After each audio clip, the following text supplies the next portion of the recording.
ቢኖር አብረሽ ቀሞርኛ በጣም ደስ ይለን ነበረ። ምን ይደረግ ያለ መኖሩ በጣም አዝነናል። እኛም ቪዲዮውን ስናይ እያለን የነበረው አብርሽ የት አለ ነበር። የብዙዎቻችሁ ጥያቄ አብርሽ የት ሄዶ ነው የሚል ነው። እዚች ጋር ማዘር በጣም ተሰምቷቸዋል፣ በጣም ከፍቷቸዋል። እውነት ለመናገር ምንም የሚዋሽ ነገር የለም፣ ፊታቸው ይናገራል። ምክንያቱም ደግሞ አብርሽ አለመኖሩ አቤልን ቀቢው ሲሉ ቀቢው ስትል ሜላት ማዘር ደግሞ አቤልን አልቀባም አባትየውን ነው መቀባት ምፈልገው አሉና ገኒም ወይም ደግሞ የአብርሽ ቤተሰብ ናት። አብርሽ ባለመኖሩ በጣም አዝናለሁ፣ ከፍቶኝ ማለት ቢኖር ደስ ይለኝ ነበር አለች። በመሀል ገብታ ትክክል ናት። አብርሽ የት ሄዶ ነው ላላችሁ ትክክለኛውን ነገር እነግራችኋለሁኝ ማለት ነው።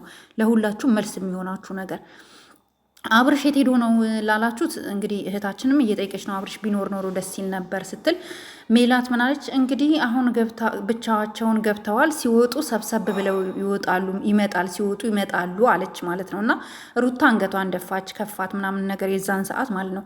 ሜላት አንዳንድ ጊዜ በጣም የዋህነሽ ብዬ አስባለሁ። ነገር ግን ንግግር አቺም አብርሽ አንደኛ ወደ እናንተ ቤት ያልበጣበት ትልቁ ምክንያት አንቺ ነሽ ብዬ ነው ማስበው። ማዘር ደግሞ ይሄንን ችግር ቤተሰባዊ በማድረግ ከቪዲዮ ውጪ ይሄን ችግር እንዲፈቱት እፈልጋለሁ። ይሄ የኔ መልእክት ነው።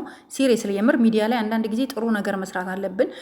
ሜላትና አብርሽ ቁርሾ አለባቸው፣ አይነጋገሩም። ይሄ ግልጽ ነው። ምንም የሚዋሽና የሚደበቅ ነገር የለም። አስታርቃችኋቸው ዛሬ ማታ ነገ ቪዲዮ ሊሰሩልን ይችላሉ እንጂ እስካሁን ድረስ እንደማይነጋገሩ አብርሽ ቂም እንደያዘ እሷም ደግሞ መጥፎ ነገሮችን በወቅቱ ተናግራም አጥፍታም እንደነበረ ለጋሽዬም እግራቸው ስር ወድቃ ይቅርታ እንደጠየቀች አሁን በቅርቡ አይታችኋል። ቪዲዮ ላይ ሳምንት እንኳን አይሞላም ሩታ ለመውለድ ስትቃረብ ያው ቤተሰቡ ይመጣልና በዚህ ሁኔታ ላይ ማለፍ የለብንም በሚለው ነገሩ ተፈቷል። አሁንም አብርሽና ሩታ አብርሽና ሜላት ችግር አለ፣ ችግሩ ይፈታ። ሚስቱን አራስ ቤት እናቷ ቤት ነው ያለችው። የመጀመሪያ ልጅ እናት ቤት ነው የሚወለደው። ኦፍኮርስ ግን ሩታዬ ይሁን ነገር እነግርሻለሁ። እሺ ቆይ ወሬ ልጨርስና እነግርሻለሁኝ። ስለዚህ አብርሽም እንደ ልቡ ገብቶ ሚስቱን አራሷን እንዲጠይቅ መልስም ካልተበላ በጉራጌ ባህል ወንድ ልጅ እናት ቤት መልስ ካልበላ የእናት ቤት ሰው መልስ ካልጠራ ሄዶ መብላት ስለማይችል ይሄ የጉራጌ ባህል ነው። ስለማይችል ከእናትየው መታየት ከአባትየው መታየት ስለማይችል እናንተ ደግሞ በዚህ አጋጣሚ ቤተሰባዊ ነገር የሆን ነገርን ብትሆን ትንጥ ነገር አድርጋችሁ እስካሁን ድረስ መልስ ብትጠሩና ቤተሰብ ትውውቅ ብታደረጉ መልካም ነበረ።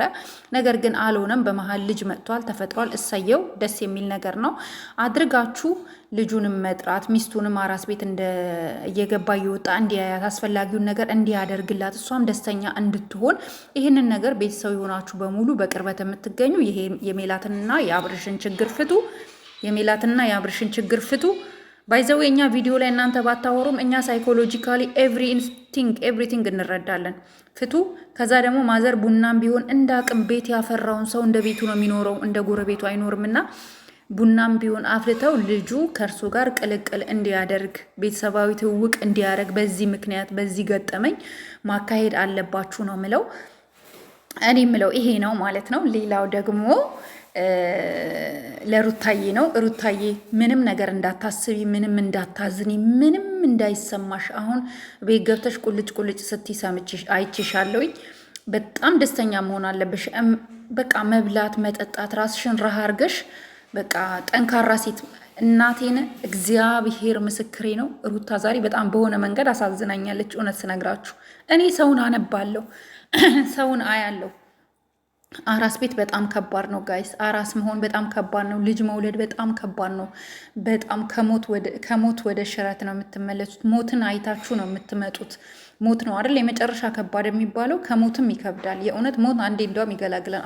መውለድ ግን በጣም ለሴት ልጅ ከባድ ነገር ነው እና ክብር ለእናቶቻችን ብላለች። አዎ ክብር ለእናቶቻችን። ነገር ግን አሁንም ቢሆን ሩታዬ ራስሽን በጣም መጠበቅ አለብሽ። ተጎተሻል፣ ነፍሰ ጡር እያለሽ ተጎተሻል ስል ከድራማው ከዩቱብ ከምናምን ውጪ ምግብ አልትበይም ይሆናል። አንዳንድ እርግዝና አስቸጋሪ ነው እና እንደዚ አይነት ነገሮችን ያሳለፍሽ ይመስለኛል። ምግብ አትበይም ነበር ይመስለኛል እና በጣም አሁን ሰውነትሽን መጠገን አለብሽ። ጠንካራ መሆን አለብሽ። ማንኛውም ነገሮች ቢመጡብሽ ለመቋቋም ራስሽን ሬዲ ማድረግ አለብሽ። በመቀጠል ደግሞ ከአዲስ አበባ ቡታጀራ ሄደሽ ነው ልጅሽን የወለድሽው። እንኳን ደስ አለሽ። በእውነት በጣም ደስ ይላል። ባይዘዌ እኔ እኔ እንጃ እንዲህ ብዬ እንደምነግራችሁ አላቅም። ማለት በጣም ብዙ ማለት እንደዚህ አሁን ልጅ ወልዳችሁ ምናምን አራስ ቤት ላይ የሚኖሩ ነገሮች ምናምን ስታስቧቸው አንዳንድ ጊዜ ሆድ የሚቤሳችሁም የሚያስደስታችሁም ነገር አለ እና ለቤተሰቦች ቅርቡኝ፣ ራስሽን ተንከባከቢ፣ ከምንም ከማንም በላይ ለራስሽ ጊዜ ስጪ። ኦኬ፣ ይህን ደግሞ እንደምታደርጊው አልጠራጠርም። ቢኮዝ አንቺ ጎበዝ ሴት ነሽ፣ ጀግና ነሽ። እና በጥቅሉ ግን ስለተደረገልሽ አቀባበል ሁሉ በእውነት በጣም የሚመስጥና የሚለይ አቀባበል ነው የተደረገልሽ። እና አቤልም ሁሉንም እና አቤል ቢረብሹም አንዳንድ ጊዜ በህይወትሽ መሀል ቢገቡ ይህን ስላደረጋችሁላት በእውነት ከልብ እናመሰግናችኋለን። ሩታዬ እኛ ማራስ እንጠይቅሻለን። የእውነት ሲሪየስሊ እንጠይቅሻለን። ፕሊዝ እኔ ጠይቅሻለሁኝ፣ አራስ መጠይቅ ፈልጋለሁኝ። የእውነት እደውልልሻለሁኝ፣ አራስ ጠይቅሻለሁኝ። ግድ ነው፣ እንጠይቅሻለን። መልካም የእናትነት ጊዜ ይሁንልሽ። ልጅሽና አንቺንም በመልካም ጤንነት ላይ ሆናችሁ ረጅም እድሜ ኑሩልን። እናመሰግናለን ጋይስ። ባይ ባይ።